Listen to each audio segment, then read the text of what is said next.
So there it is. Up goes the magnificent premiership flag for all fans' pies to enjoy. Collingwood have such a rich history in this game, so it was good to see him go and celebrate. The Sydney Swans over Collingwood by 33. Yeah, we did more right, but it's just not enough, yeah. Got to get moving. There we are. Relief for Collingwood. Collingwood side that have just bounced Port Adelaide. Siren, it's a draw. Nick Daicos, right foot snap, he's kicked the goal. Another draw in season 2024.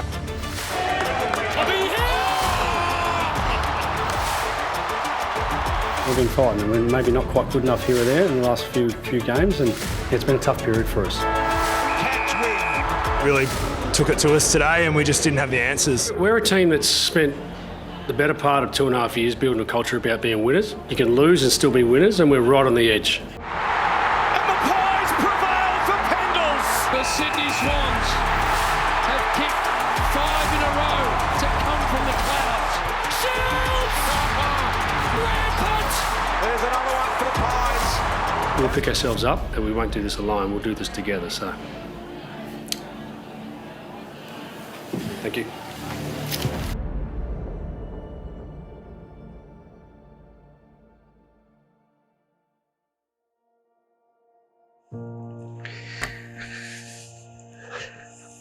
I'm Craig McRae, formerly known as Craig, now known as Fly, the coach of Collingwood Football Club. Well, like everyone, we didn't get what we wanted. We felt unfulfilled, but we also understand that it was not that far away. Yeah, a little bit of disappointment post the season, sitting that for a bit, and then now let's get busy and let's get better. We can't look too far forward and look too far back. We just sort of just do today really well and clear vision of what we need to be. This game is small margins, and we look for small improvements. We don't need a big chunk of improvement. We look for small improvements, and that dripping tap approach is like one little bit at a time becomes a big puddle overall. The goal for us as a footy club is to remain competitive every year, to give our fans a chance to celebrate every game, a chance to know that this year could be it. We think we can still compete for the now, but also compete for the future. It takes a lot of planning, it takes a lot of thought, and it takes a lot of consideration. We understand that, but going to the bottom is not an option for us. We want to make sure that we give our fans the best possible experience every year and every game, and give you some hope this year is the one.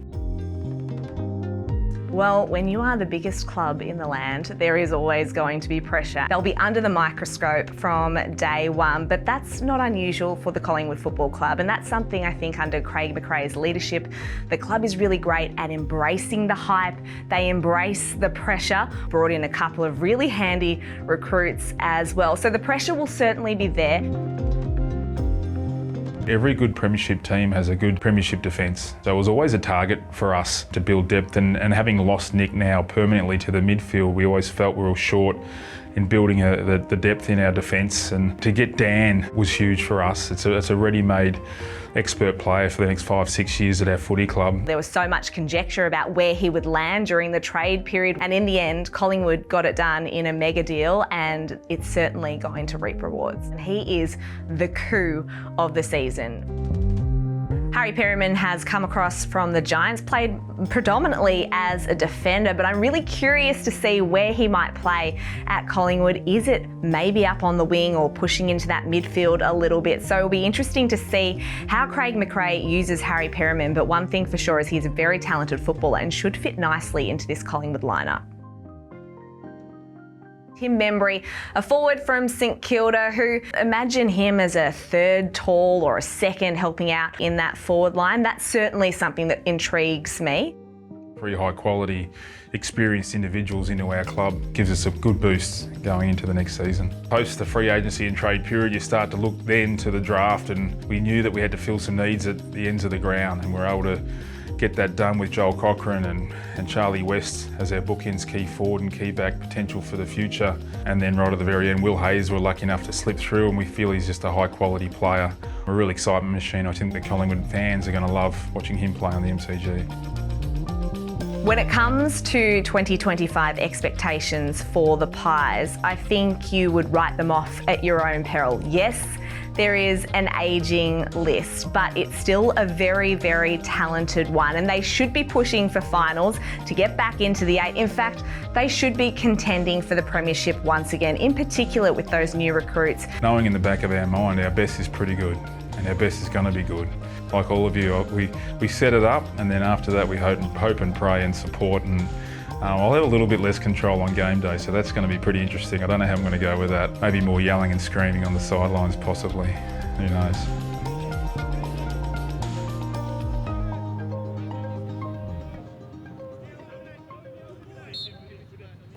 Hi, my name's Dan Houston. I play for the Collingwood Football Club and I wear number 9. My role on the footy field is to basically be the highest defender and feel like I can come up around stoppages and get involved, when the ball's moving. And I like kicking the ball inside 50 and starting chains that, lead to scoring involvements or the team scoring. That's how I see my best footy, and one of my favourite things for sure is definitely kicking goals. I feel like to be able to get on the end of one is always such a great feeling. What a powerful kick. Houston is. He comes in with such a great CV already. I mean, he's a 2-time All-Australian. He's a runner first, and we know Fly likes those players that have the ability to run and cover the ground. He's come in with a really high base from a physical profile point of view. We're now just trying to piece together the rest of the puzzle to go, how do we make him into a Collingwood player? He's played his best football at half-back, but there is so much versatility to Dan Houston. It's kind of that mix and match and that chemistry that everyone's sort of looking forward to see what exactly the coach Craig McRae has in store for us when it comes to Dan Houston and the rest of the team. If the sample size of training's anything to go by, he's going to set us up beautifully off half-back. Well, he's the quarterback that can find the wide receiver nearly every time. He's this incredible weapon. We just want him to express himself and go for his kicks and be the best version of himself. Last year I felt like, I had some really strong games throughout the middle of the year and relatively consistent, and I felt like I was able to sort of assert myself as a goal-kicking halfback last year, and was able to kick a few more goals last year than I have previously. Learned a little bit about myself for sure, and just how important footy is to me and my family, and want to put a little bit of that behind me and just move forward in 2025. We're not looking for Dan to be an All-Australian. We didn't recruit Dan to be an All-Australian. We recruited Dan to be a Collingwood player, which means being the best version of himself and bringing strengths and talent. Expectation will be high, so we've got to manage that. Protect him from the things that aren't real and the things that are important to us.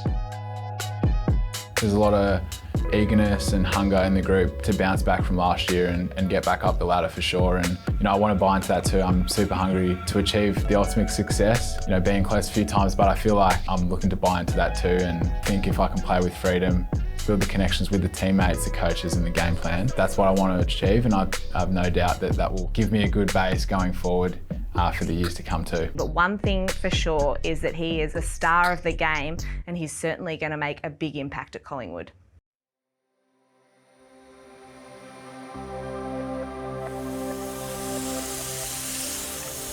Doesn't like that. He's not a fan of the water, but he goes in the ocean a fair bit, which is good. So down in Sorrento at my beach house, which I like to come down here just to get away and have a bit of quiet time. I found over the off season a good place to come for me, just to get away from everything. And growing up down here, coming down here for school holidays when I was younger, we had a family beach house. So I've always found that to be my happy place, and just instantly relaxes probably as soon as I come down here and don't have to leave the house, don't have to talk to anybody, and can just chill out for the weekend and attack the week nice and refreshed. Yeah, he's off me. Now I have to wash him for the car ride home. Yeah, I guess I made a pretty firm decision, to come back to Melbourne, midway through 2024, and doing 9 years at Port, I just felt like it was home time for me, and went and had a chat to Kenny, the coach, and just basically told him how I was feeling. It was open, it was honest, and basically just said, we'll help you get home, but just hold up your end of the bargain and play good footy for us. And trying to win a flag, trying to play good footy while the speculation was going on in the background was definitely one of the harder things I've done. I held my cards pretty close to my chest. I didn't want to tell anyone, I didn't want to be a distraction. Being in a two-club town, Adelaide, the scrutiny is pretty high. I mean, pretty simple. They either love you or they hate you, and it sounds pretty cliche, but I had to really narrow my focus because of what was going on, and became a bit of a fishbowl in the end. A effectively, once my exit meeting was done, flicked out a group message and I just said, boys, like, I'm heading back to Melbourne. I've told the club, love playing with you boys. And yeah, obviously if we come up against you, there's no hard feelings at all. It's just, I just feel like it's home time. And the boys were, you know, super accepting of how I was feeling and the fact that I wanted to go home and be close to my family. Yeah, I guess I don't have to wait too long, round one, before I bump into them again. So once I made the decision that I wanted to go, Port had to be satisfied with the deal that was getting offered. It was all about keeping all options available and giving every team that wanted me a fair chance. But yeah, Dan Houston, I mean, this is all to play out. Yeah, and there's he's a big plank of the trade period, isn't he? Yeah. Look, at early stages, we feel like it wasn't going to happen, given the fact that we didn't have a first-round draft pick to appease Port Adelaide with. Seeing that Joe Richards wanted to go to Port Adelaide definitely made that dream start to feel like it could become a reality. And John Noble wanted to head to the Gold Coast, and Joe Richards wanted to head to Port Adelaide, and I guess Jack Lukosius wanted to go from Gold Coast to Port Adelaide. So I guess in some ways the three clubs started to realise very quickly that we're embedded together. I'll take a little bit of credit. I'm sure Leffer won't be happy to hear that, but I'd like to say I helped him come across and convinced him that Collingwood was a better option than some of the other teams that he was looking at. I remember him giving me a FaceTime and, you know, we had a chat about what Collingwood was like, and it was a really good club, good culture. He enjoyed it and would love to play with me. And I guess from then on, sort of stayed in contact, and, you know, he was following pretty closely from the texts we were having. Like, for me to hear that and also grow up with him and wanting to play with him, Josh and some of the other boys I grew up with, was something that really appealed to me. So we jumped at the opportunity to do that and really worked hard with his management and Paul Connors and the guys to try and get him to us, because we know we had other interests from other clubs as well. At that stage, I was told my manager I was committed to the Magpies. You know, my manager pushed it really hard that it was the Magpies. I think there's a couple of us that want his services, but the deal itself is going to be the most important part. I was sort of sitting by my phone just waiting for a call from my manager. I just wanted to hear something that was going in the right direction. And then I got a call later on Monday around 3 p.m. He goes, I reckon it's going to get done today, and sort of started to get that feeling that, you know, it was almost over. For it to finally come to an end was just going to be great and get to a club that I wanted to get to. And then Monday night, got a call from my manager and he said, the next phone call I'm going to give you is the one. And I went up to the back beach with Steph and I was like, geez, it's actually going to happen. And I got a phone call from a manager, which was meant to be the one. And yeah, he goes, it's all fallen through. And I was like, you are kidding me. And I was like, how can this happen 2 days out when I feel like I've just been put through the ringer for the best part of 3 or 4 months. I was at dinner in Fiji with my partner and just having a champagne, and just sent him a photo of the champagne, just said it's been popped and we're celebrating. And he goes, I just popped a bottle of champagne. I'm like, mate, don't pop it, like it's not fully done. And then it got canned. I'm like, mate, I knew that was going to happen.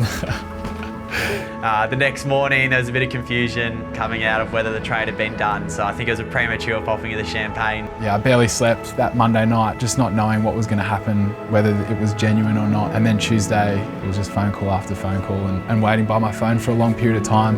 Yeah, I was actually right here. I had my phone plugged into there on charge.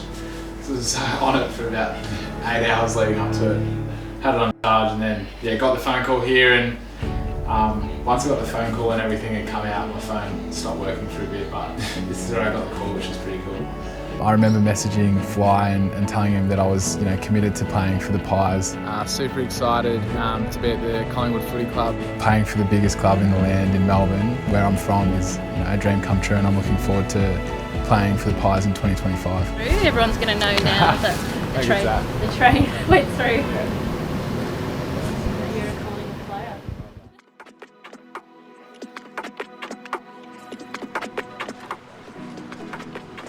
Pre-season period for us, where we get a lot of work into the guys.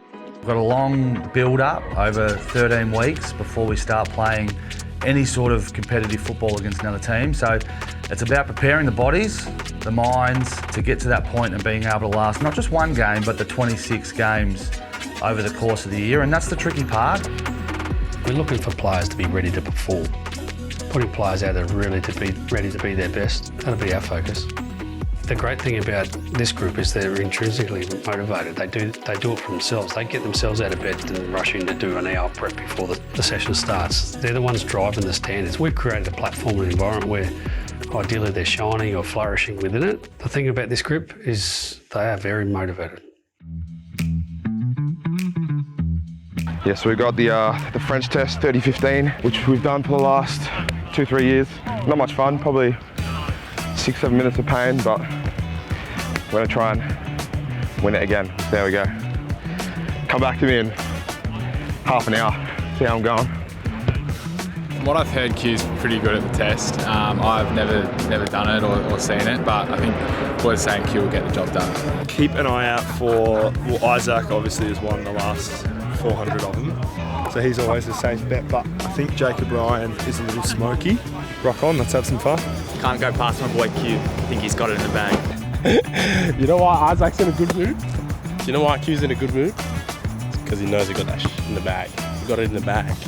Physical testing for us, it serves two purposes. Now the first one, finding out where players are at today. And we find out where they're at today, that gives us this really good, clear guidelines on what level we need to train them at tomorrow.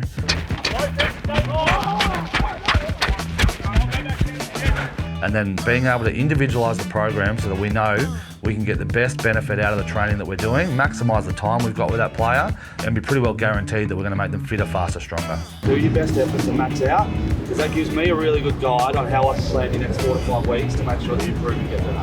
Let's go. Here we go. I've got Q. I've got Q. Just get 20 chuka.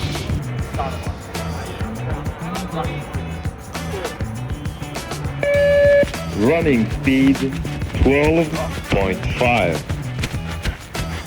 Stage at running speed 14.5. Oh yeah! Start Lovely. line 8. End of stage at running speed 15.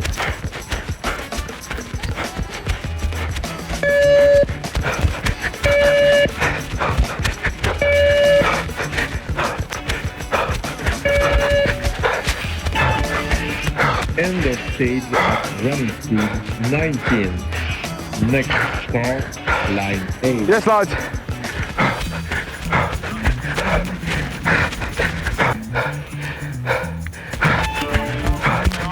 End of stage at running speed 21.5. PB? Yes, Quaynor! Unmatched, Q! Unmatched!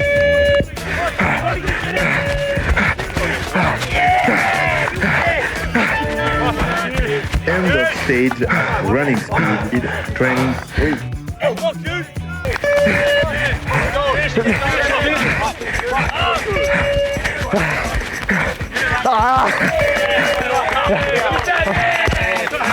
Yeah, walk it off, baby. Well done.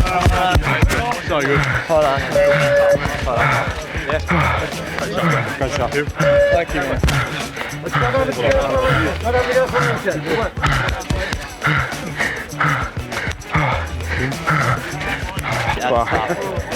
Do we have improvement overboard, you reckon? We're much more above 21.5. Yeah, a lot of guys were above 21, 21.5. Come on, baby. Yeah, maybe.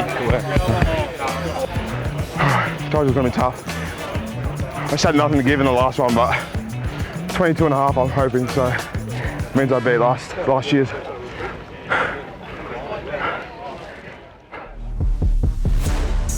And he's got all of them, and he's top 2 or 3 in all of them, which is unique. One on to the chef, the head chef. He should be sitting here, I should be sitting there.